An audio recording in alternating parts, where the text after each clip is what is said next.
to you today about someone that recently died. That she's in the news. Her name is Maya Angelou.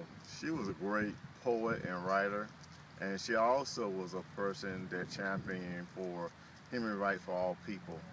I never met her personally. My mom one time went to one of her book signings, and she she was a very eloquent person. She spoke real well.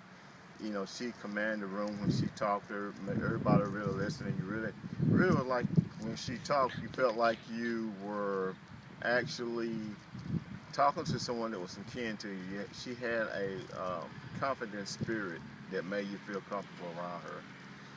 One of the most important things about her was she fought for all people rights, not just blacks, but women, and not just women, but everyone.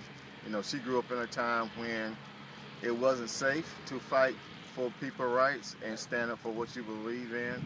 But she was a pretty spitfire when she was younger. She did not follow in form where everybody else is scared to say the things that she wanted to say. She was very outspoken. She challenged a lot of the government in the ways that they were doing things back then in the 50s and 60s and with the segregation and everything. One of the most memorable speeches she ever did, or poems that she ever did, were called Still I Rise. To this day, I really enjoy listening to it because it's really inspirational. She really connects to you when she talks about the trials and tribulations of life, but still you rise.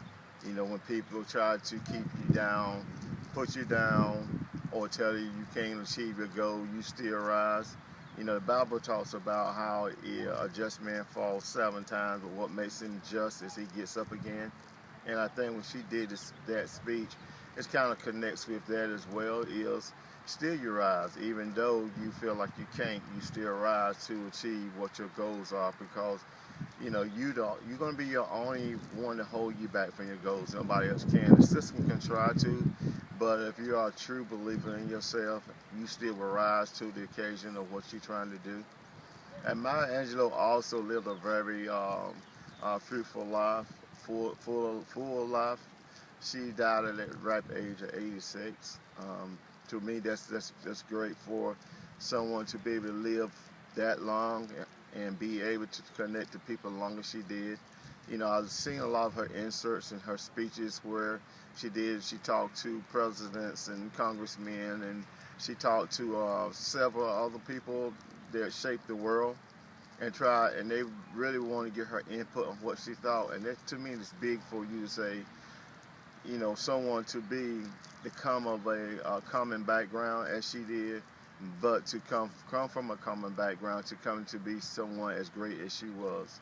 So thank you.